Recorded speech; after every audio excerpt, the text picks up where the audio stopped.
So nice to see you all. Um, yeah, Kate's lined up a great program for us today. I think we're really excited to hear from everyone. Um, these are participatory meetings. Please feel free to jump in, pipe up, ask questions either in the chat or raise your hand, and Kate will quarterback for us. The other updates, we always try to make space at the beginning of the meeting for anybody who has updates that they want to share with the group, events that they think may be of interest. Please drop them in the chat or chime in here. And then Kate, do you want to speak a little about the membership accessibility plan? Yeah, absolutely.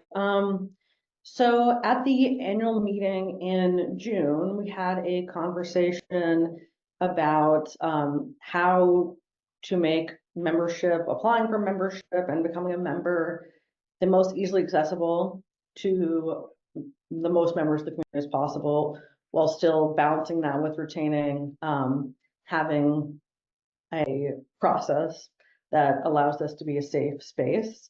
So we are going to schedule a conversation about that topic, probably in January or February. So totally optional, but if you want to be a part of that conversation and provide feedback and or suggestions, that would be great. Please, in the new year, I'll be sending out the information for that, but looking forward to that meeting. Thank you. And our minutes, since this isn't the board, we wouldn't be voting on those, but if anybody wants to review, have comments, please let Kate know. Any other business up front, Kate, or should we dive right into it? If you can just scroll up, thanks. Just a couple of things. I just wanted to plug the, sorry, I'm letting people in also. The working groups we have going on, the various and sundry working groups. We are meeting still for the mayor's working group on faith-based affordable housing in the committees specific to affordable housing, landmarks, and air rights, looking at what has been left undone from the action plan that the group submitted about 2 years ago, and figuring out next steps from there. It's been really fruitful, I think, in all of those groups, and trying to figure out how we can push forward the remaining items and figure out anything that still needs to be tweaked a little bit. So please, that's open to the public, but also if you want to join, of course, please let me know and we can add you to those immediately. And then a members only group that we're doing is a working group on the Attorney General and figuring out how to make that process of working with the Attorney General and having projects approved more seamless, easy. So right now we're looking at folks' timelines for transactions and figuring out where the delays might be and how we can, what suggestions we might have to expedite those. So please let me know if you're interested in either of those. That they'll be meeting again in June, probably not again in this month. But those are important things going on with us. And then we have several upcoming events. The first is in January, and we'll be hearing, I think Tara will be joining us again, which will be great. Right today, Community Security Initiative is going to give us some brief background on what services they offer. And then we're having an event at the end of January about how to actually start planning that process of thinking about security for your house of faith. And even just in the conversation I had with them to plan, it was really helpful. So I really encourage everyone to attend. We also rescheduled our networking events for the end of February before all of the holidays start. And in case you missed it, 2 days ago now, we had a really great event focused on synagogue real estate, for strategies for maximizing your property's potential, but tons of stuff there that's applicable to everybody. So that recording is up now, and the PowerPoints, if you want to check that out, that is also there. And that was it. That was it for me on the front end.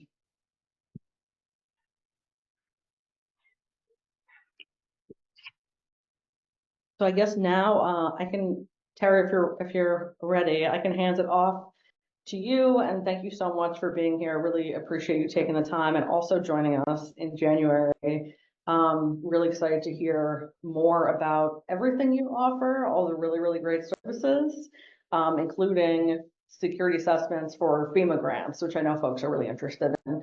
I'll hand over screen share to you in case you want to share your screen as you're talking. Sure. Hello, everybody. Can you hear me okay? Yeah. Yes, I will be back in January. So really, today what I'm going to provide is an overview of the organization I work for, what we do and how we're already serving the community, but I'll get into that in a little bit. Let me just get this screen share going. Share. Desktop 2. All right, can you see it says community security? Can everybody see that? Oh no, I didn't hit share yet. Okay, there we go. You just gotta bear with me while I get this set up. Presenter view. All right. Okay, can everybody see the blue? You should see Community Security Initiative, right? Got that, Kate? Yep, looks great. Okay, all right, good. The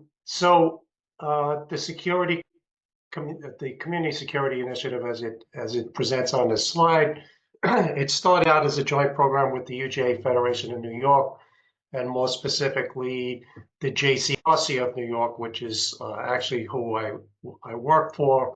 As I should tell you, as an organization, we're kind of like independent. We're more partners with the JCRC and the UJA Federation at this point. But this is the genesis, and we still have strong ties to UJA because that's where a lot of our funding comes from. I am Terry Byrne. I'm the Regional Security Director for Manhattan and Staten Island. I'll get into the rest of the team in a few minutes, a few slides in. We cover, all right, so first let me talk about me and then I'll talk about the organization. I'm retired out of NYPD. I retired in 2013 out of the intelligence division as a lieutenant. Did a couple of jobs between it, including working with the U.S. Marshal Service, then working for New York State, the New York State Gaming Commission. Then I started my own company, and became an independent subcontractor, basically. That work wasn't satisfying. We started the Community Security Initiative. I had an opportunity to jump on board this. Really excited about what I do with them. It is just like what I was doing when I was at NYPD, and I'll explain that in a minute. So what is this, the Community Security Initiative? You can read for yourself on the slideshow. I'll try not to repeat and read back to you. Basically, we started in late 2019, but this is something that we were trying to put together for a long time. Our senior advisor at the Community Security Initiative has been a longtime employee of the JCRC. I think for the last 30 years, he was trying to put together this team because he was single-handedly trying to do security for the Jewish community. Worked very well with city government, with New York City government, and was basically the only person that was really concerned with security in the JCRC. So how did that change? He was trying to put together a team because he realized he couldn't do this by himself, but there was no funding and people weren't really taking it seriously. In the years prior to when we stood this up in late 2019, you probably all remember that there were several attacks on the Jewish community. Pittsburgh, Poway, Muncie, Jersey City. Over the span of 2 years, there were several attacks on Jewish institutions, synagogues. I mean, the case in Muncie, somebody went into a rabbi's house during the high holidays. think it was Hanukkah actually. And that rabbi died as a result of injuries he received from this attacker. So the thing in Pittsburgh lost a life, Jersey City lost a life. The Jewish community realized that whereas they felt safe worshiping in New York City, in the United States, they realized that it's no longer as safe as it was. This was always a problem that was overseas, the Middle East, Europe. There's a lot that goes on in France and in the UK. Well, it's here on our shores too, and it just doesn't impact the Jewish community. It affects all communities in New York City, all different walks of faith and different ideologies. There's hate crimes are just through the roof, especially in the Jewish community. So we realized how important this was, and then people started to get it. So we started getting the funding, and they started putting it together. And just as we started to roll the program out, it says we were created in 2019. We really didn't start to stand it up where we actually brought people in. I was hired in February of 2020. What happened in March of 2020? We all got shut down, right? I think by St. Patrick's Day, March 17th. That weekend, I believe it was a weekend that year, we were told over the weekend on Sunday by Bill de Blasio that don't come into work on Monday, and we went into lockdown. We really considered pulling the plug on this temporarily anyway and starting it up later. But we pushed through because we realized that we still had to get this thing started. We could do it remotely. We got one launch out up in Westchester County, which is part of our area.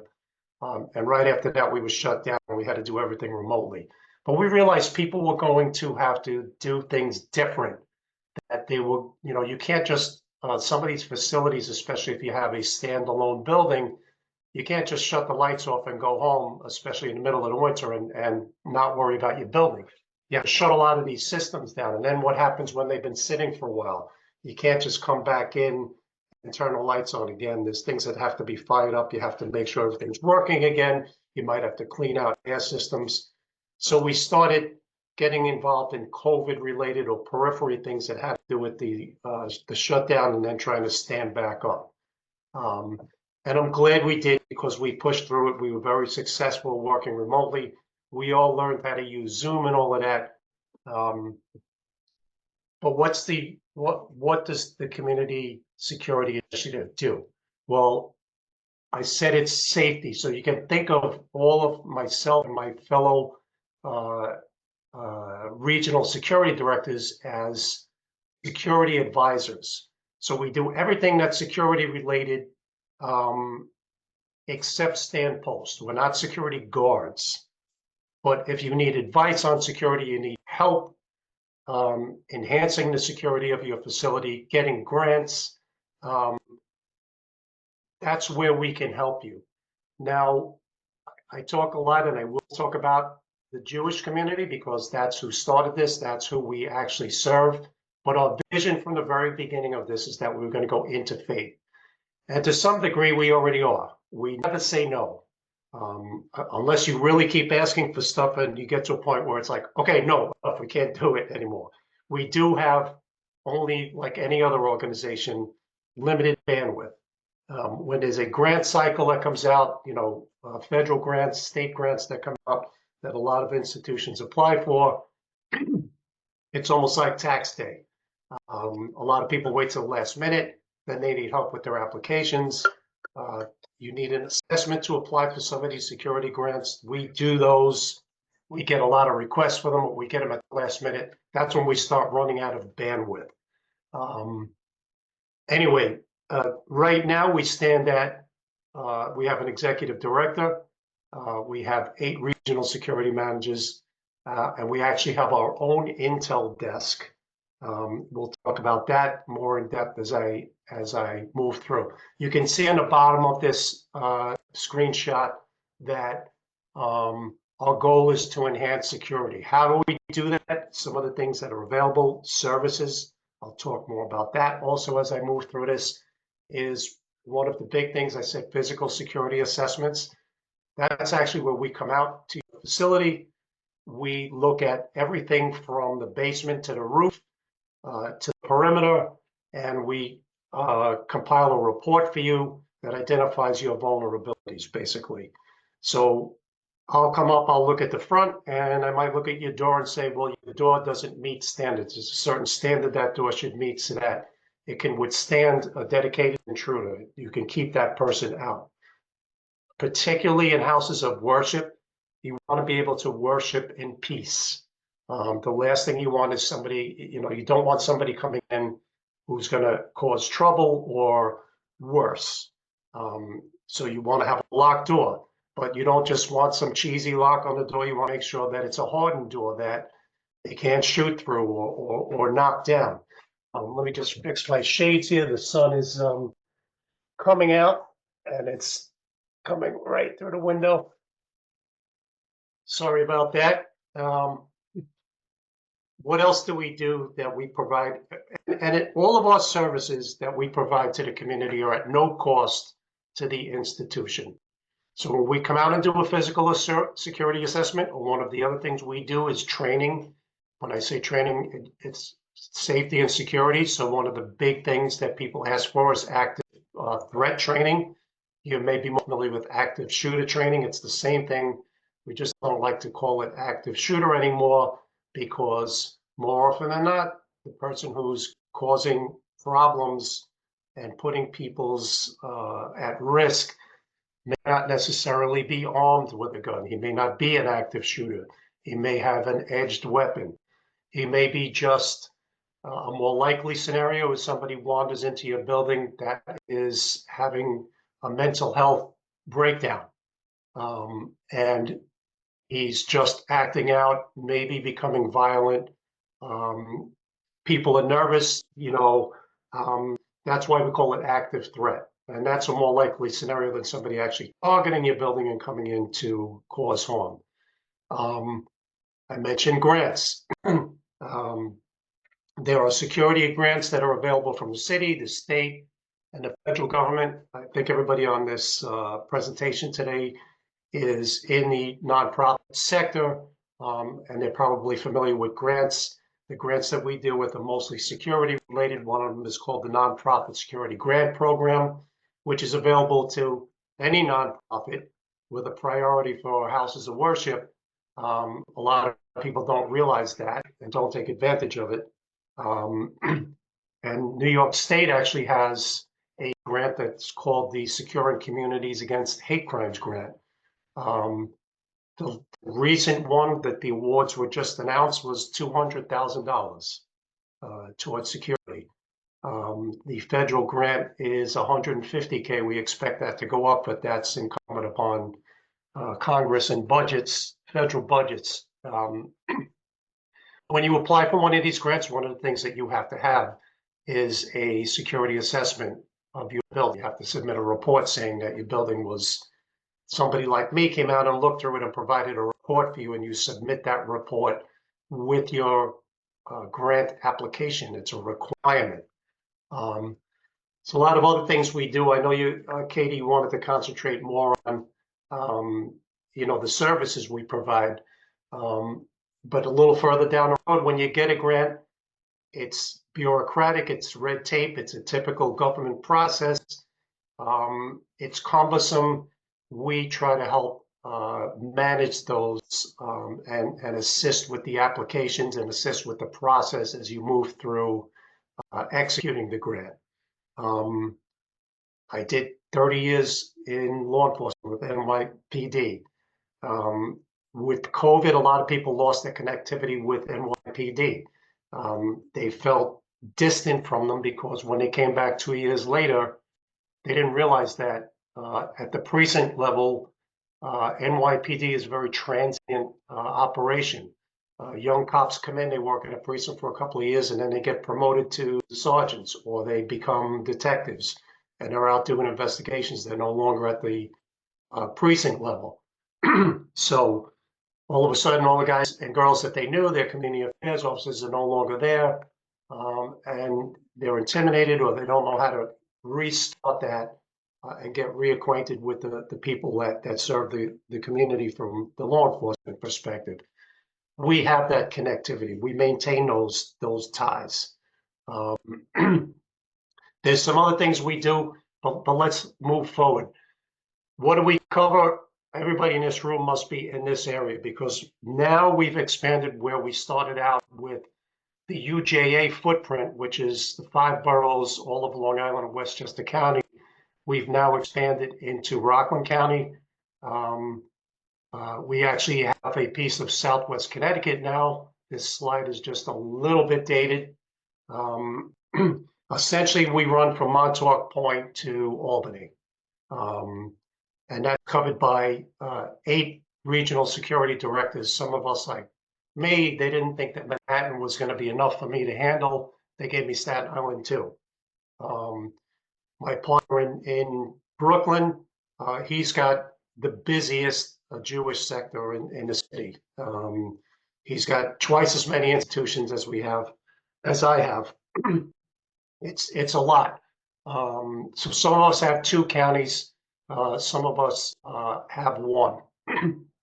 So for a lot of you, I would probably be the person that would be helping you. How do I work? How do we operate in terms of what we do? So I'm the connection between you and the NYPD. If you have an incident, what we encourage people to do is contact me. Of course, if it's an emergency, you call 911.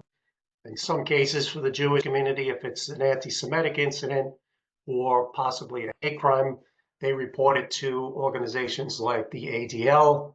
But sometimes they don't hear back, or they want to know what, if there's an investigation being done, has it gone to NYPD hate crimes? That's where I can come in and help connect you or speak to the investigators directly and find out what's going on with the case. If you need other services, I mentioned some of them: active threat training, physical security assessments. We deal with the campuses. A lot of stuff went on the campuses since October 7th of 2023. So that's my role. That's just a graphic on how I fit into this. You can see I mentioned Brooklyn is busy, and there's only 1 security director there. Actually, just today we brought in a new security director to help with this, because you can see he's got almost double the amount of number of institutions that I have to deal with, and a lot more people. Even though I'm covering two boroughs, 747. Again, these institutions are Jewish institutions, but just to give you an idea of how many institutions we serve. This is probably not as important to you, but you're going to see that we're heavy on, we're all security directors, and usually this is the world that security directors come from. Half of us came out of NYPD. Most of us did a full career with NYPD. We do have the director that covers Long Island is a former Shin Bet operative. We do have a former police chief from Bedford County. We have a recently retired chief of department from the New York State Police. So we have this background. We have the expertise in what the community is expecting us to have. This is just a graphic of our breakdown. And Kate, this is just to give people a sense of CSI. I know you want to get into the grants and all of that, but I just want to give you guys a sense of how we operate and some of the other things we do besides particular services that we provide for you. Because there's some stuff we do that isn't even a service that you necessarily ask for. We're doing it in the background. A lot of what we do is proactively looking for threats. So that's always in the background, that we're still serving you. Again, focused on the Jewish community, but if I'm looking at something on the internet and it's a threat to a Catholic church or a synagogue out in Brooklyn, we're going to make sure that institution is made aware of it. we're going to still contact the NYPD. We're not going to not take action because it's not a Jewish institution. This is just a breakdown of how much we've grown since I started. It was 5 of us and an executive director. This is our org chart now. So we keep expanding, and like I said, eventually we'll be full-fledged interfaith. We just have to bring on more people. There has to be a demand. Sometimes people, a lot of organizations don't know we're out there. So sometimes we bite off more than we chew, than we can chew. We tell people what we could do, then they start asking for services, and all of a sudden our workload goes up. We have to bring somebody in. But like any other nonprofit, as long as we can get the funding, as long as we can get benefactors and donations, we'll keep it going. I mentioned some of the things we do in the background that even if you ask for one of these services that you might not see, but we're always there doing it. And where some of this comes in is a lot of organizations have events that they put on. And lately, some of these events have been threatened by protest activity that got out of hand, or people with hate in their hearts that don't agree with what they're doing. And they target these events for either protest activity, trying to shut them down because they don't agree with what the speaker has to say, or worse. There could be threats that they're going to actually attack or do something worse. So at this point, we've developed our own intelligence desk. It operates out of the ADL Center on Extremism. The ADL Center on Extremism looks at all hate, and they're constantly looking on the deep and dark side of the web, someplace where none of us should ever be. People often ask us, well, what's it like on that side? Even our analysts tell us, you don't want to be there. There's drug activity, drug sales, there's, you name it, that's illegal. It's talked about on the dark side, and it's not something that you can just click on a search and go in. Usually you have to be invited in. I don't even know how it works, but I know a lot of bad stuff is talked about and set up on that side of the web. That's why we have our analysts working there daily, looking at the threat, and it's been fruitful, unfortunately. This is my first time going through this slide myself. My boss usually presents this, so forgive me if I don't know what it says on each slide. You could see some of the numbers in terms of how much money we bring into the community. So we're fully funded by generous benefactors and the UJA and the JCRC to some degree, but it's very cost effective because when we help people with these security grants, you can see, I think this was last year's numbers, we were able to help institutions secure $32 million in funding to bolster their security. It's a lot of money that we're able to bring to the community through the work that we do. Because of all the stuff that went on in the campuses, particularly since the events in the Middle East escalated last year between Israel and Hamas, you're all well aware of a lot of the protest activity, which generated a lot of anti-Semitic and other hate activity. So now we actually brought on a campus security director who is covering most of the campuses where there's been problems in New York, but we're also expanded outside of even our regional area here, where we're actually up and down the 95 or Amtrak corridor, if you will, to try to help the colleges and the Hillels, the Jewish organizations on campus, handle the high rate of anti-Semitism that we're seeing on campus. How do we counter threats to the community? Well, a lot of what we do is working with law enforcement. We have our analysts finding things on the internet. We're not law enforcement, we're former law enforcement, so we don't have While we can do our own investigations, we have no arrest power, we don't have subpoena power or anything like that. So what do we do when we come across something on the internet where it's somebody's planning a crime, somebody's talking about, I'm going to go to the synagogue and shoot it up on Friday? We give that to the NYPD Intelligence Division, the NYPD Counterterrorism Bureau, who we have a very great relationship with. We also have a great relationship with the Joint Terrorism Task Force in New York. So when we see one of these things jumping off, and Kate, if I start to go too long and you want me to pick it up, I'll do that. There's about 20 slides here. I think we're up to 14. I think that sounds good. I have you until about 40, so no rush. Okay. So when we get something that our analysts, and they're good at this, sometimes it's just a note, sometimes it's just, like an intel note where we're made aware of something. But if we see something where somebody's talking about committing a crime, or they're planning a crime, or it's just over the top, we put a report together. We don't send it to an institution, we send it to law enforcement, because again, we do have investigative capabilities. All of us were investigators, but that's not what we're here for. As soon as we see something that rises to that level, it's our obligation, and it's important to immediately hand that over to law enforcement. We usually put together a report with all of what we found, all the evidence, put it into a nice report, and we send it up to law enforcement.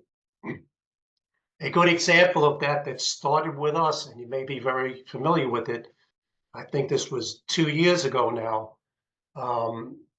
There was two gentlemen that were walking around on the Upper West Side that were talking about going to shoot up a synagogue that night. This came to our attention on a Friday about 10 o'clock in the morning. They had actually started to post something, I forget if it was on Telegram or one of the other channels out there that these guys communicate on. I believe our partners in the UK picked up on it overnight. We got a message in the morning. We started looking at it. We immediately notified NYPD and the FBI. We got the ball rolling. It was so serious that I think I spoke to somebody at Intel around 10 o'clock in the morning. I think within an hour I got a call back, and they wanted everything that we had because they needed to go out and get a search warrant. This led to a warrant to get into these two gentlemen's phones. They were able to track them. I think just about by 7 or 8 o'clock that night, a BOLO went out. A BOLO is a be on the lookout report that goes out to law enforcement. It's to be on the lookout for a subject or a car or something like that. Sometimes you see it on the highway, silver alert, red alert. Same type of thing where they put out the information that they have to all law enforcement agencies in the area to try to locate these individuals. Lo and behold, they got spooked. They decided they were going to go back out to Long Island. They headed for Penn Station, and they're coming down the escalator. It was sharp. I believe they were Metro North cops. Happened to see these two guys coming down the escalator. They had the picture on their cell phone. They're looking at their cell phone. They're looking at these two guys come down the escalator. It's the two people that were the subject of the BOLO. They got arrested. One of them had a gun. The other guy had Nazi paraphernalia on him. Fast forward, I believe this was 2 years ago, but the trial, one of them just ended. He was sentenced to 10 years. That was a case that we started and handed over to law enforcement. And it's not the only one. We continue to try to expand what we're doing. We've created an alliance now because we realized, especially during some of these larger protests that were happening over the course of the last year, that a lot of activity was coming from Jersey here and vice versa. So we created an alliance with our counterparts in New Jersey that do the same thing we do. people that are doing things like this, people that are committing crimes and things don't necessarily look at borders. I know that from law enforcement. We've all had experience with that. So we create an alliance with our partners in Jersey so that we could share information and intelligence to keep each other safe and keep each other aware of what was going on. That wasn't enough. We realized that there's things going on outside of even Jersey that we would like to know about. We can help them, they can help us. So we started expanding to the point now where it's not just the Big East anymore, where we're dealing with everything from Boston down to Miami. We've expanded, we're actually meeting next Friday with people that do what we do from all over the United States. We already had one meeting with them. We're going to have another meeting later this month. Some of the other alliances that we created, this one we kind of created from the get-go. A lot of you may not be aware of the fact that what a lot of synagogues do is they have a volunteer group. It's called the Community Security Service. And what the Community Security Service does is they train volunteers from the community, from the synagogue, in basic security, basic recognizing people that might be doing surveillance on a particular institution, sort of an extra set of eyes. It's almost like a block watch. They're not getting paid to do it, but they realize they can help keep their own synagogue, their own congregation and fellow congregants safe and secure. And sometimes people like this are sharper than a security guard might be because they're familiar with the regular people. They're familiar with the people that come to services every Friday or every Saturday.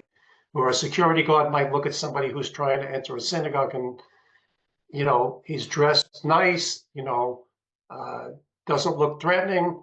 But one of these guys might look at him and say, something's not right here. He's carrying a radio. He's on his phone. And it's Shabbat, it's Sabbath.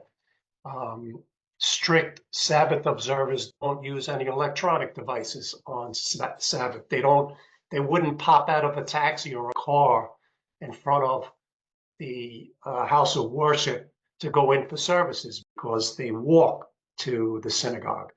It's happened. There's been incidents there was one particular incident in, I believe it was in the Netherlands, where a gentleman came up riding a bicycle. He was dressed in Jewish garb. The security guard, and there was a cop standing there too, didn't even bat an eye at the guy that was walking up to the synagogue. The CSS volunteers stopped him and asked him a few questions. It turned out that the guy had two knives hidden in the small of his back, and he was going in to cause harm.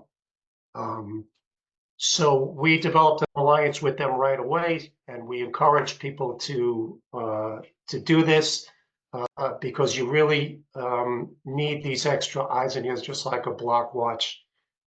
Security guards aren't necessarily enough, and they're expensive. People can't afford them. So these guys will come out, they get trained, and they help bolster the security or add an extra layer of security. I mentioned the ADL Center on Extremism. They do tremendous work at keeping their eye on the ball and keeping statistics, which are very important for driving legislation sometimes. If you can show that something's happening, you have the numbers to prove it. Sometimes that will drive legislation. They also have unique capabilities. Our analysts are actually work out of the Center on Extremism because they have the right setup so that somebody's not going to infiltrate their computer systems or recognize that it's an organization or law enforcement looking at them. We did the same thing when I was in NYPD Intel. One of the ways you're able to operate on the dark side of the web is that you have a certain amount of anonymity, but your computer has to have that too. You don't want them. In fact, I know some people have learned the hard way where they were trying to do the right thing, and then they got a message on their computer saying, "We know who you are. we see your IP address, threaten them back because they realized somebody that didn't belong to their group was looking at them. So this was a real key alliance for us because it allowed us to put our own people embedded with the ADL. The compromise was that they would help ADL with their work, but they could concentrate on the threat to New York and the New York community. But it provides them a good environment to work in. And I think I'm up to the last slide already. And I don't know if I used enough time, Kate, but I'm open for Q&A. And what I will do in January is we'll concentrate more on talking about getting security grants, how to build out the facility security. Sometimes people say, I don't want to go through one of these grants. What can I do in the short term? There are steps that you could take with low cost and no cost measures. I could talk a little bit about that.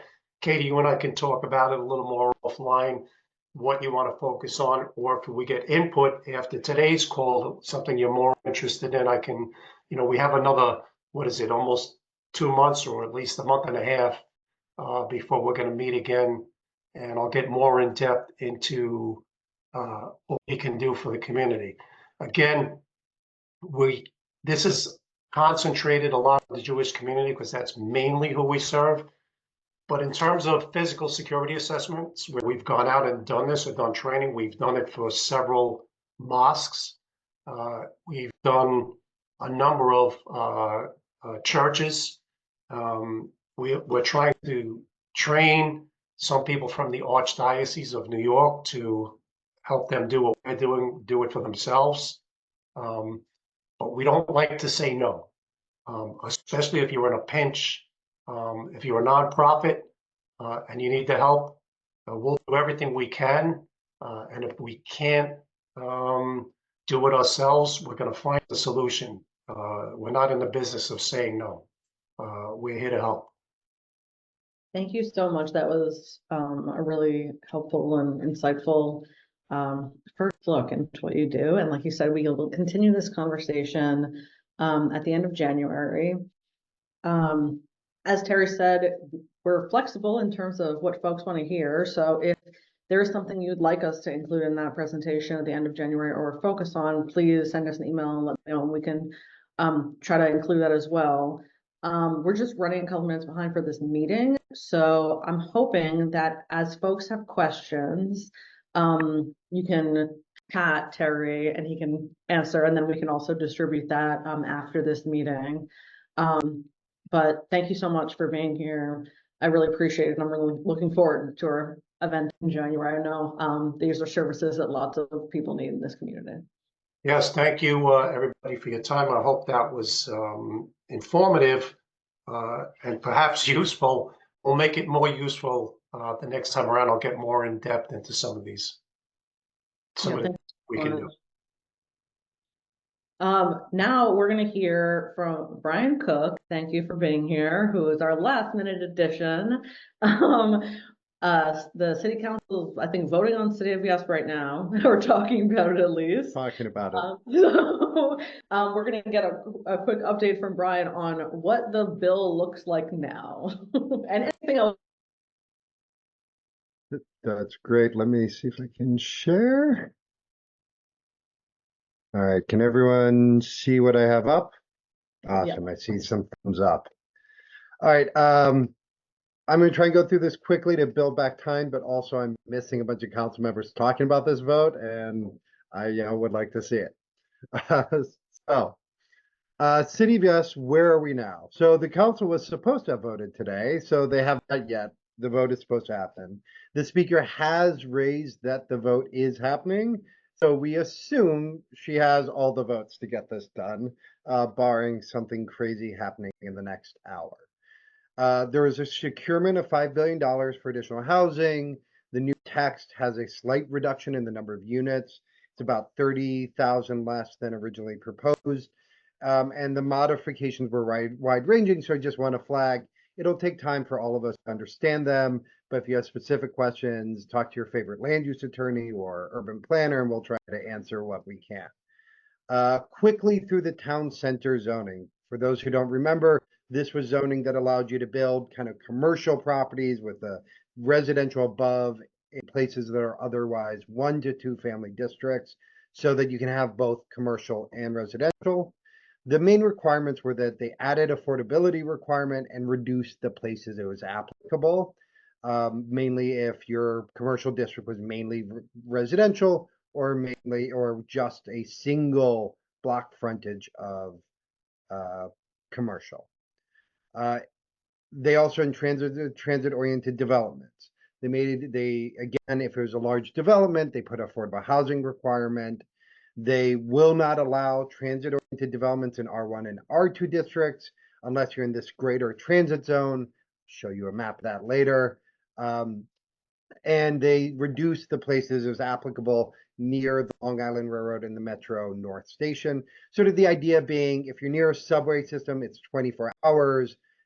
We could have density within a half mile of that. We should only be a quarter mile in places that aren't running 24 hours.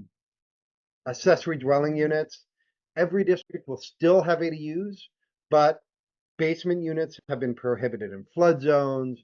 Backyard units are barred in historic districts and outside of, again, this greater transit area, but everything can have some level of ADU. Now, the trick on this is that the zoning is only half the bill. The other half the bill is the council has to modify the housing and maintenance code, and they're doing so again today. So if you have questions over whether your individual building can have it, it might be a larger conversation, but mainly it's going to be whether or not you can have its own entrance and whether or not it has appropriate light and air, from what I can tell from the description of the bill. But you can only read one couple 1,000-page bill a week, and mine was this zoning text. The district fixes. So this covered a ton of things in low density districts that basically amounted to this. We often require side yards and rear yards and lot coverage requirements that we were trying to encourage the best version of a single family home that was more restrictive than you would have in the multiple dwelling. The city planning wanted to unwind those and make it more flexible. The council pushed back to preserve some of those open space and rear yard stuff. I'm moving quickly through this part because I assume most people want to talk about what the changes were in the medium and high density districts and landmarks. So we'll spend a little bit more time on these ones stepping forward from this moment. And again, if I'm going quickly, I just want to make sure I'm building time in for questions to the extent that we have them. So the big changes, for those who don't remember, UAP basically applies everywhere across the city. It replaces inclusionary housing. The only place it doesn't apply is where you already have mandatory inclusionary housing. It gave you a roughly 20% increase in density and an increase in height. For that density and height, you had to provide affordable housing. The caveat to that is it sort of blends perfectly with 485X, which was already requiring you to build 25% affordable housing. So between the two, it actually does result in a density increase for most developments, in the market rate density, I should note, unless there are obviously affordable housing development, and then you're just going to get more subsidy to help pay for it. We could talk about that another time. The big changes was that UAP and inclusionary and MIH, they all are trying to build off an average. Your average affordable unit had to be at 60% of AMI. That meant you could have some at 40 and some at 80, and you can kind of have some flexibility in how you stock it up. The council has now passed rules that say 20% of the affordable housing units need to be for people making 40% of AMI. So that means also, if you think about it, 20% must be for people making, or could be up for people making 80% of AMI, and the remainder at 60, we would be even. There was also some reduction in height in some of the districts, and mainly that was because there was a disagreement or a incongruity in the zoning, where senior housing could go up taller than UAP or inclusionary. city planning was attempting to rectify that.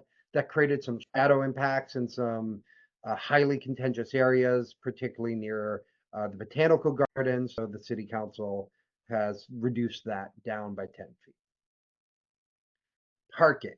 So this big map on parking was provided by the council.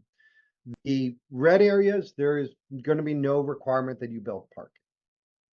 The zone twos, those areas where you see that more orange, those are places with longer commute times on average, but still near mass transit. There's going to be a reduced parking requirement. And in zone three, the blue areas the parking is mainly going to remain the same. The thing to note is ADUs won't require parking, office conversions won't require parking, most affordable housing developments and transit-oriented development in town center all won't require parking because those would have basically killed those proposals. However, in zone three, the town center zoning and the affordable housing are going to have a reduced affordable housing requirement, all of which, is to go into each individual district would take way too much time. So we'll keep it kind of broad like this, though this was very sort of expected. Campus infill. This could affect obviously a lot of religious institutions. This was designed to try and help people like churches, but also originally places like NYCHA Properties and large Mitchell-Lamas, places that were attempting to put in housing. They already have buildings they want to either preserve or keep. It did this by removing a bunch of annoying rules about a minimum distance between buildings and lot coverage requirements and how you mix the old rules with the new rules. The council retained a lot of that, but they have actually started to pull back on some of it. We saw NYCHA was already removed by the City Planning Commission during their vote. The council further made restrictions on heights, particularly this was supposed to target places that have tall buildings like NYCHA Properties, where they didn't wanted to, I'm seeing my typo, of buildings. What happens when you spend a week reading 1,000-page zoning resolution multiple times. They put restrictions on heights to match the existing buildings. Mainly, they put lot coverage requirements on small campuses. They are preventing people from displacing recreational spaces, and they're really trying to preserve the minimum distance between buildings, but only in single 1 and 2 family home districts, which is not the majority of districts. However, all of these changes may affect whether or not your planned development under City of Yes could now go through without another variance or other approval.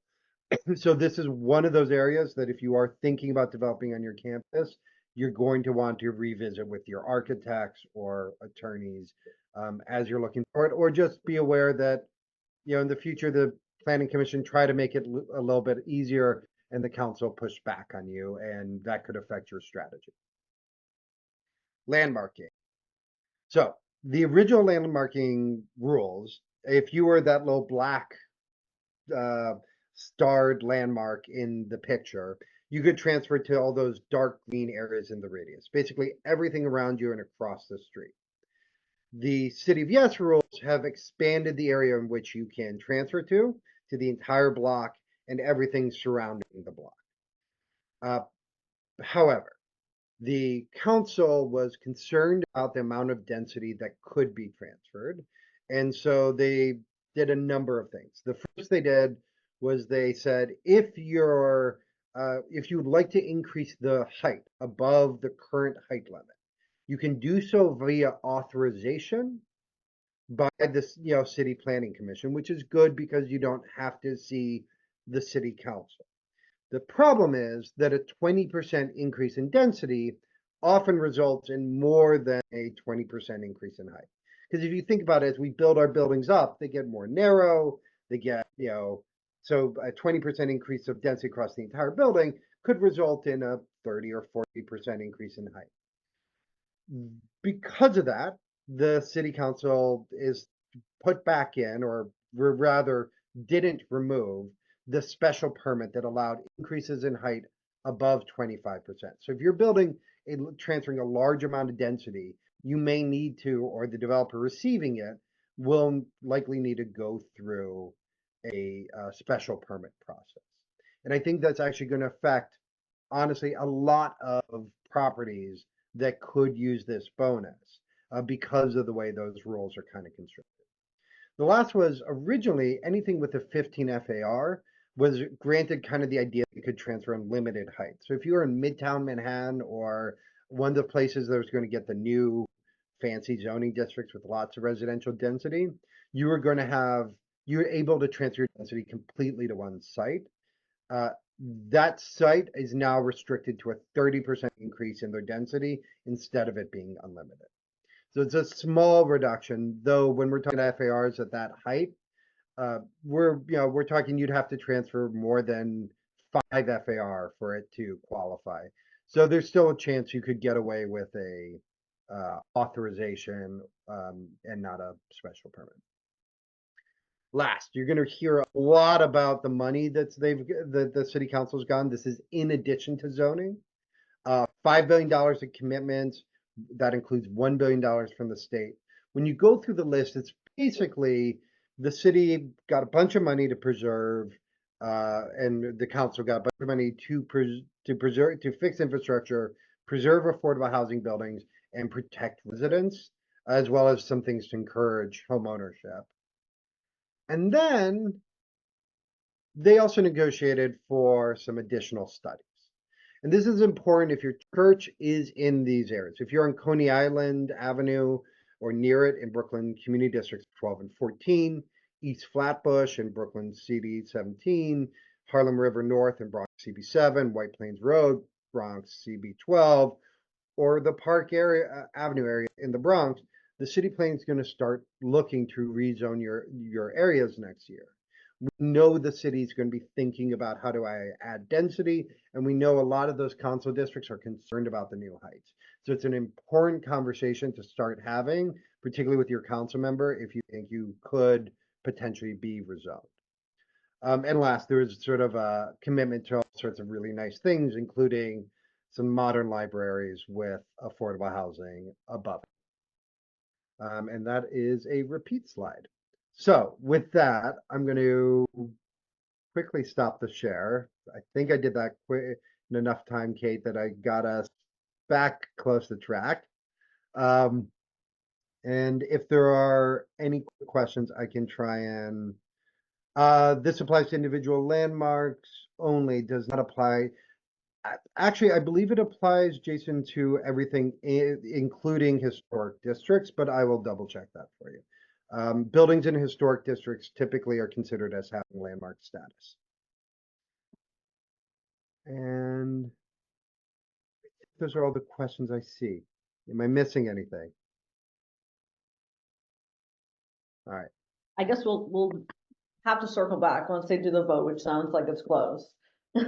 It's close enough. There is debate on the floor, and that's rare, rather than just praise. So I'll keep people updated and hopefully have more of an update later on. Also, feel free to reach out to me. I'm at brian@capolino.com. The easiest thing in the world. You can find me on the website if you have specific questions, and we'll try and help out. Thank you so much for squeezing that in last minute. No worries. I'm going to run off and get back to my vote. See you guys. Okay, so this is a packed meeting, so now we're just gonna move on. Hopefully that was really useful to everyone, both those first sections. If we need a few more minutes on this next time, and we can do a quick recap, we can also do that. But let's, I'm gonna hand it off to Christopher from Denham Wolf for a really, really good case study that I want to make sure that we don't short their time on. So you guys can take over now, and if we ended up needing something, then we can always figure that out and make sure that folks have more time to hear about it and ask any questions. Perfect. Thank you, Kate. And so I'm Christopher Turner from Denham Wolf, and with us today is our special guest, Garnet Lostak, from who's a client of Denham Wolf's over First Presbyterian Universalist in Brooklyn. First Universalist Unitarian in Brooklyn, sorry. So we don't really have quite enough time to go into the level of detail of the case study that Garnet and I were hoping to do. So, but what we will do is we will fly through like the big points on how to professionalize an offering of a shared space. So I will just we're going to skip some slides, but as is always the case, if there's anything on here that you feel we haven't touched on and you have questions, I'm very happy to have follow-up conversations. All right. So let me share. Would it be helpful, I mean, not to interrupt your, Yeah. would it be helpful if we actually flipped that? And since the person's here from the Unitarian Church, I want to be make sure we have time, space for them. Do you want to talk about the case? And then maybe next meeting we can include like best practices as the resource? Yeah. That works. I think we'll take a sort of an aggressive knife through the slides as we're going through, and we'll go quickly to the case study, if that's okay, Kate. All right, so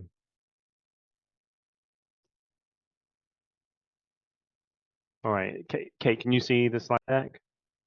Yeah. Thanks. Okay, great. All right. So Denham Wolf is an advisor. Some of you know us, maybe most of you do. We advise on real estate. We look at it from a brokerage perspective, owner's representation, and also development advisory. On the right-hand side is just a few of our clients. We specialize in serving nonprofits. We've a deep level experience, just clicking through these, working with nonprofits and especially religious organizations over the last 27 years. We have an important mantra, which is mission leads, real estate follows, right? That goes to the core, not just of who we are, but also the project that we're talking about today and all the projects we do, which is saying, make sure you focus on the mission first and then put the real estate in service to the mission. So if, there are a few messages today, that's one of the most important ones. Maybe a quick intro from you, Garnet. Sure. So I'm Garnet Losek. I'm the Director of Congregational Life here at First Unitarian. And I was the staff person at First Unitarian who worked with Christopher during this case that you'll hear more about in a little bit. But just quickly about our building, we're in Brooklyn Heights. We are in the Brooklyn Heights Historic District. So I was sort of interested in hearing the previous speaker speak a little bit about that. Our congregation is about 350 people, give or take 50. We are part of a 4-building campus, and the building you see here is the main sanctuary. It is the oldest church in Brooklyn Heights. We believe it is also the oldest church building in Brooklyn that has only been used by one congregation. If I am wrong, I would love to hear that because I have been telling people that for 30 years. So if I'm incorrect, please abuse me of that. We are a Unitarian Universalist congregation. And interestingly, and this is sort of interesting to the particular case study, when we were able to do this deal, which you'll hear about in a minute, with Denham Wolf, we were able to divert 10% of the revenue from this particular tenant, it's a daycare center, into a capital improvement fund. So the deal that we did not only benefited the mission of our congregation in terms of the work that we do as a faith community, but also has really helped us to maintain our building. And the building doesn't look like this right now because it's got scaffolding all over it. But anyway, we're working on that too. All right. This is just a page summarizing just a handful of Denham Wolf projects. We're not going to dwell on that. Oops, excuse me. Okay. All right. So at the beginning of a process like this, we're focusing on making sure that a client is thinking strategically before we start delving into the actual solutions. So first of all, talking about mission leads, real estate follows, making sure that an organization understands their space needs. This is one of the hardest questions to work through with a congregation because every congregation needs the 1,000 seat sanctuary that they have, even though they only have 12 people attending on a regular basis. This is without doubt the biggest challenge I think congregations are facing in the city, and we have been working for a long time on putting together a toolkit, right? A consulting process that helps helps build consensus around this. And I've spoken to a couple of the people on this call about that in the past, but I call it out because if you're having that challenge, you're one of almost the entire religious community in the city. Understanding the highest and best use, and then understanding whether or not those uses are important to you or not important, or even non-desirable. It may be that you have real estate that could be really useful for a high-end office space or a nightclub, but that might not be suitable or complementary to your uses. I want to take this moment to give a shout out to the presentation earlier this week, Bricks and Mortals for the synagogue session given by Karen and Colin Kolodny and Amy Schwark. If you weren't there this week, that was one of the best presentations I've seen about thoughtful approach to tackling strategy for sanctuary type users, owners, and operators. So I'm sure that's going to be represented, but it was really awesome to see that. So I want to give a shout out to both those people. I think Karen's on the call today. Really did a really great job. Building consensus among stakeholders is, as I mentioned, really, really hard. Garnet, I think we'll just skip over that for today, but Garnet has so many examples of building consensus and the challenges. I think that as an advisor, that is something that we feel is an expertise that you need to have to be able to help a client effectively.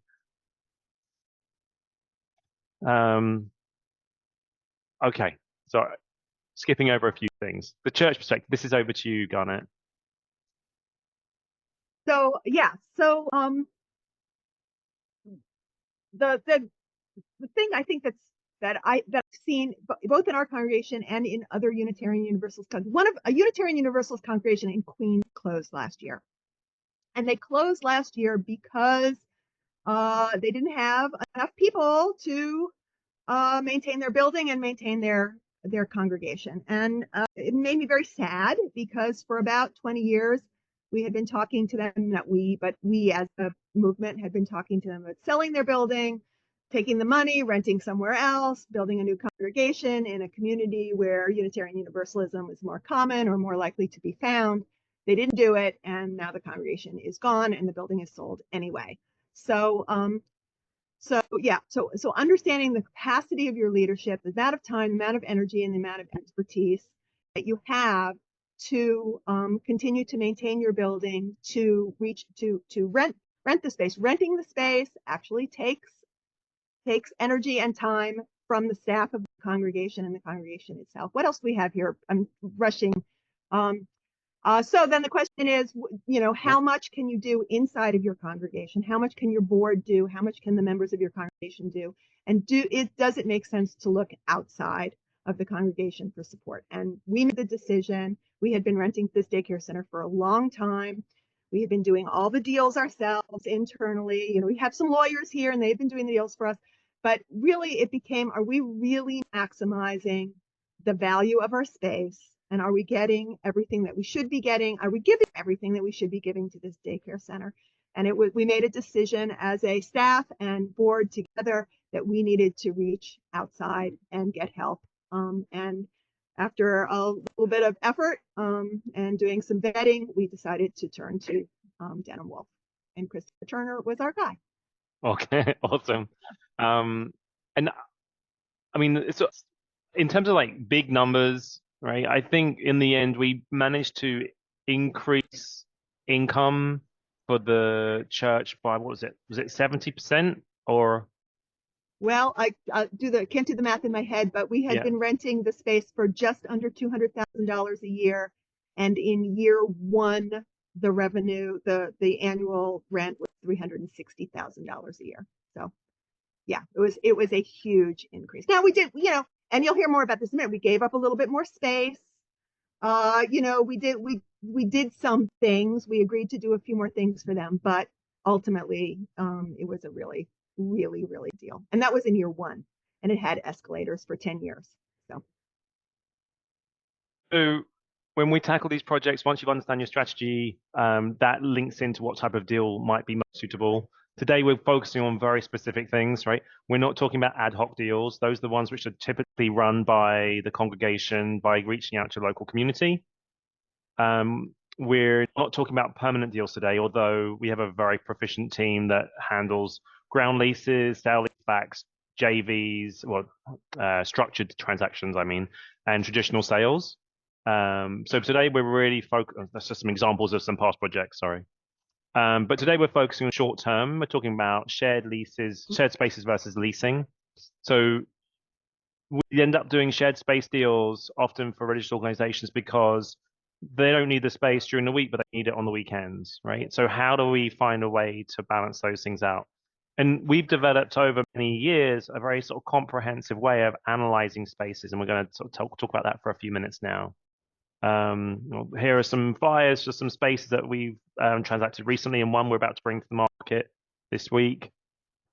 So the space itself is around about 11,000 square foot rentable. I think for us, that really is the entry point, that a space needs to be at least that size in a fairly decent neighborhood in order to generate enough income to be able to support the cost of a broker, right? If it's much less than that, you can't, a broker's going to be fairly uninterested because it's not going to have enough return for all the effort. We often charge an upfront consulting fee for these kinds of services because there's so much more work to be done when you're working with a non-professional institution. And then what we do is it's really just like a risk component, and we will then credit that money back as part of the deal at the back end, right? So it's just there's so much work at the front end. So these are the floor plates. The different colors represent the different space usages between the tenant and the church, and then some were dedicated and some were shared. Couple of photos of the space. Let's talk about due diligence. You want to take this one, Garnet? Or should we skip so it? the first thing we needed to do a couple of things on our end. And the first thing we needed to do, we need to do all of these things sort of simultaneously. We needed to figure out exactly what the schedule was going to be. When is the daycare center going to have exclusive use of certain spaces? When are they going to need to share certain spaces with us? And when will we have exclusive use? And what spaces would we have exclusive use of? Awesome. Then we needed to think about utilities. Now, this is an old building. I guess most of us are in old buildings. It's a really old building.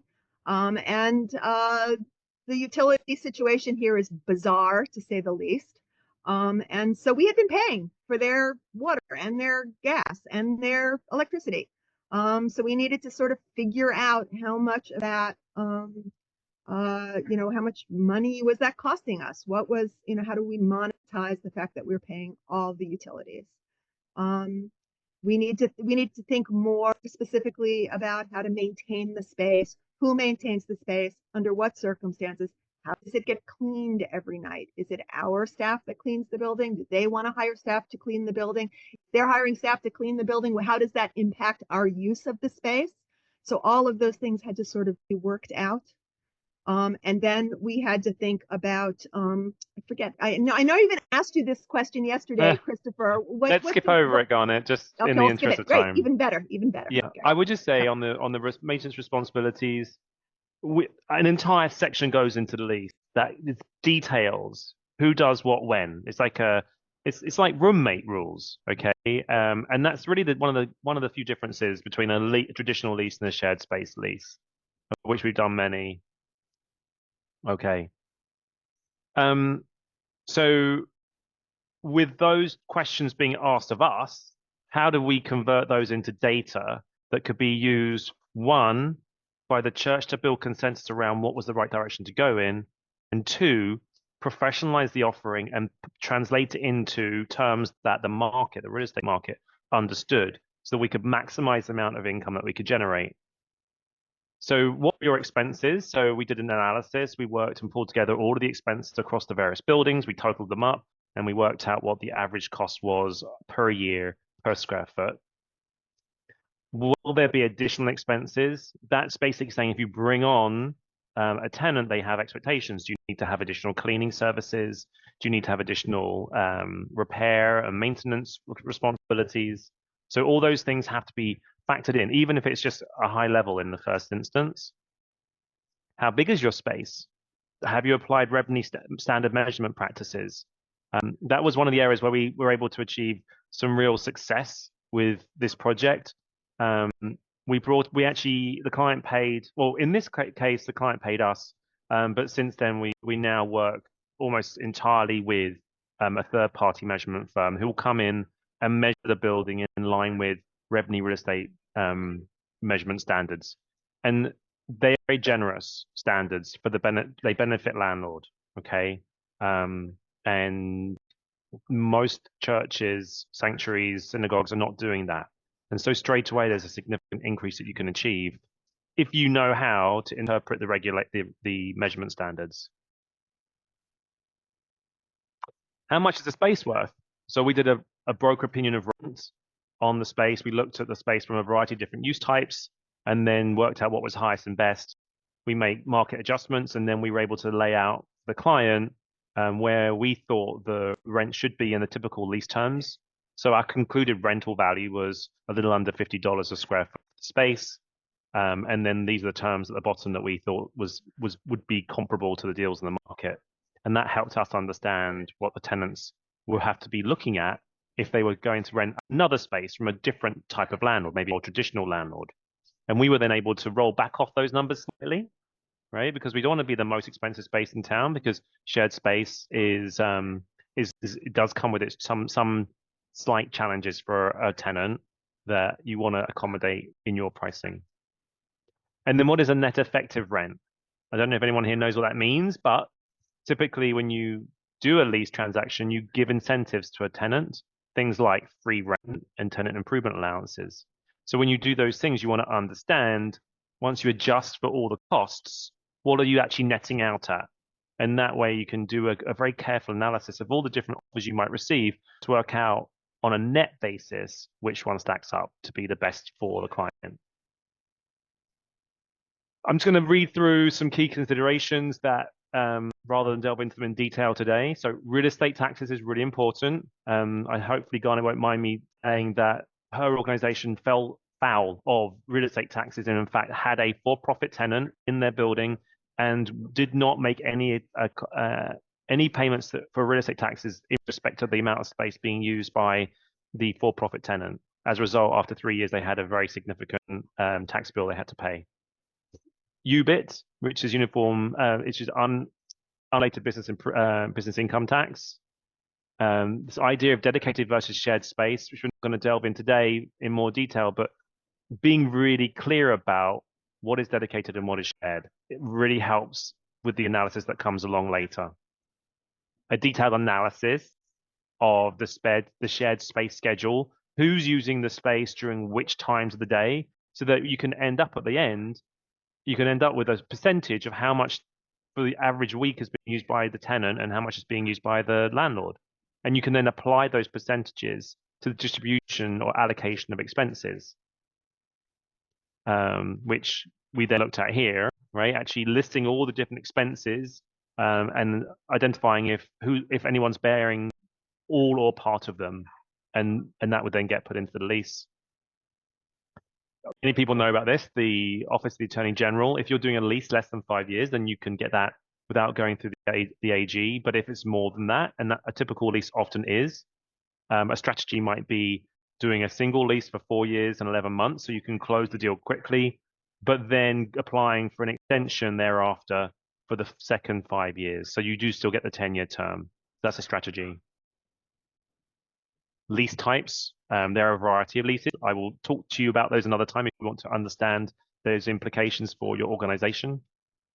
And then I've mentioned this before, like professionalizing the marketing offering. There's no reason why a church or a synagogue or any other religious organization can't present not only the space in a very professional way, but can't expect to create a high quality institutional relationship with your tenant. Yes, it raises expectations on you as a landlord, but if you're up for the challenge of that and you're willing to allocate resources to it, it will allow you to reap much higher rents than you're probably or previously experiencing. And then the final point here is about commission payment structures. Firms like Denham Wolf are not free. You only get paid on success. There are various ways of structuring the commissions so that they're sustainable for a church, for a faith-based organization. Okay, I think we'll wrap up on this slide, Garnet. So do you want to take this one? Sure. So here's some things that we learned. First of all, we had to let go of the "thank you very much, we can do it ourselves" mentality. We had to, and it was a little easier than you'd think because I just refused to do it. Guys, I'm not going to do it.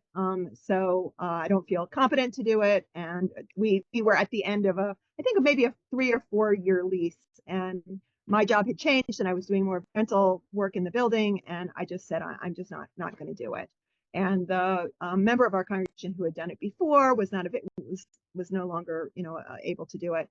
And so, so the board just sort of had to come to the conclusion that we were going to need to go outside to get this lease done. And they did, and we did. And then learning to understand the value of the space. I think, one of the things about this congregation, and maybe many of your congregations, is that, there's a tendency to sort of want to be nice. You want to do the right thing. You want to, you want your building to be used. And we are nice, and our building is used, and we rent to a whole lot of organizations that, below the value of the space. But this is a for-profit daycare center in a very wealthy neighborhood. And so, we really had to say, hey, wait a minute, the money that we make from this daycare center supports the mission of this congregation. So let's maximize the value of the space. We had to understand the requirements of the Office of the Attorney General. That didn't turn out to be as big a problem as we thought it would be. It was a lot of work. It was a lot of paperwork and effort. But in the end of the day, we didn't have a problem with it. And we also lucked out because we called an attorney to represent us. And actually, that was on the lease. We called an attorney to represent us to write the lease. And she goes, "Oh, do you want this pro bono?" And we were like, "Oh, yes, of course." So we actually kind of lucked out a little bit. And then we did the Attorney General paperwork in-house. An attorney in our congregation was able to do it. We had to overcome the fact that we had a rather large real estate snafu here. That was not on purpose. It was just because of a lack of understanding about what our real estate tax requirements were. And we had to fix that. And it cost us money, and it cost us some trust in the congregation, which was sort of unfortunate. But anyway, we've sort of overcome that as well. We had to think about, how we market our space. As it turned out, somebody asked the question about, did we rent to the same daycare? We rented to the same daycare, but we did market it. We did say, well, look, we should be looking to see if there are other renters who might want it. The daycare that extended their lease with us at a huge increase had been here for 25 years, and I think they felt obviously they had been getting a very good deal for a very long time.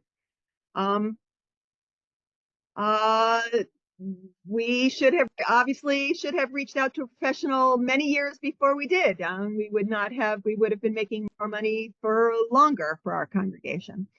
And what would we do differently? Well, what we would do differently is all of these things. Is be more professional about how we think about our space, and use experts more frequently, and that's in every area. It's not just in real estate, but think about attorneys when you need them, and accountants when you need them, and not so much using.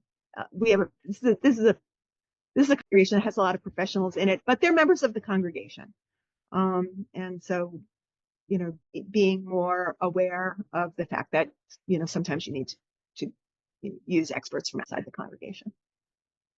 Can I ask a Amazing, question? Garnet. Thank you. How did you find Denim Wolf? The Unitarian Universalist congregation in the Fourth Universalist in Manhattan had used them. And so I forget how the name first came up. Honestly, I think some member of our congregation who worked for a nonprofit may have suggested it to me. I think that's what happened. Is somebody from the congregation who works for a nonprofit had sent me an email saying, I don't know if you know these people, but I've heard really good things about them. And then I found out that the Universalist had used them for a big deal. And I called my compatriot over there, she gave me a glowing recommendation. And so that's how that happened. But we did interview other organizations as well before we decided on Denim Wolf. Any other questions? I mean, we're right on time.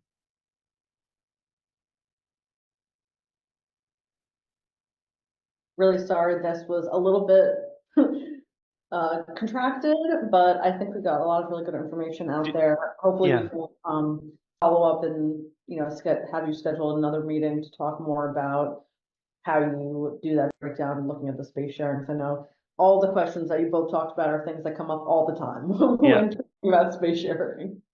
Yeah, we'd be really happy to talk to folks individually or otherwise about any of the topics that we cover today.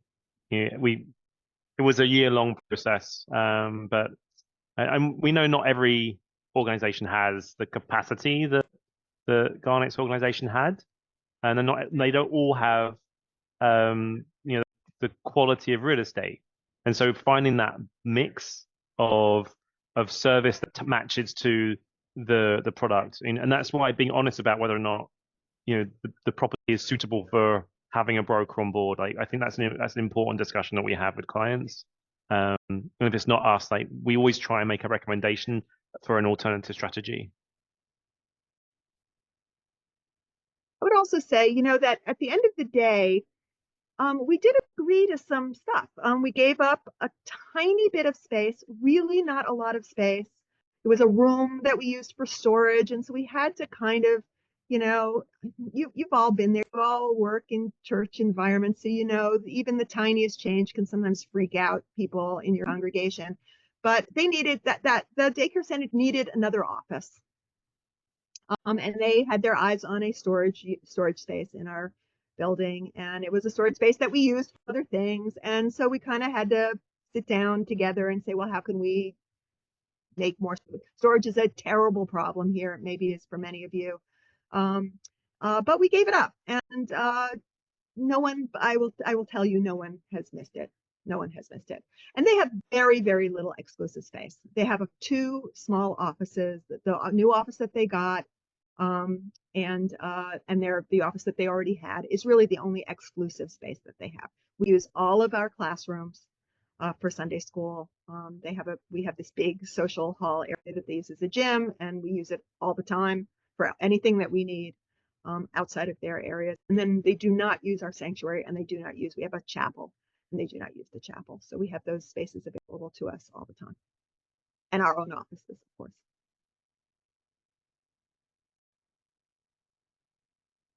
Well, the idea of these events is that we share wisdom and we share resources. And I think we really had an abundance of both today. So thank you, Terry. Thank you to Brian out in the ether. Thank you to Christopher and Garnet. These were really incredible presentations. And the whole idea of this organization and the idea of having a membership that comes together like this is that we can all benefit from the incredible experience, knowledge, expertise, and wisdom of this group. So thank you for sharing it today.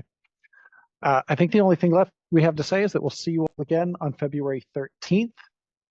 And we wish you all very happy holidays. Thanks so much, everyone. Thanks for the time, Kate, and everybody else. Thank you. Thank you.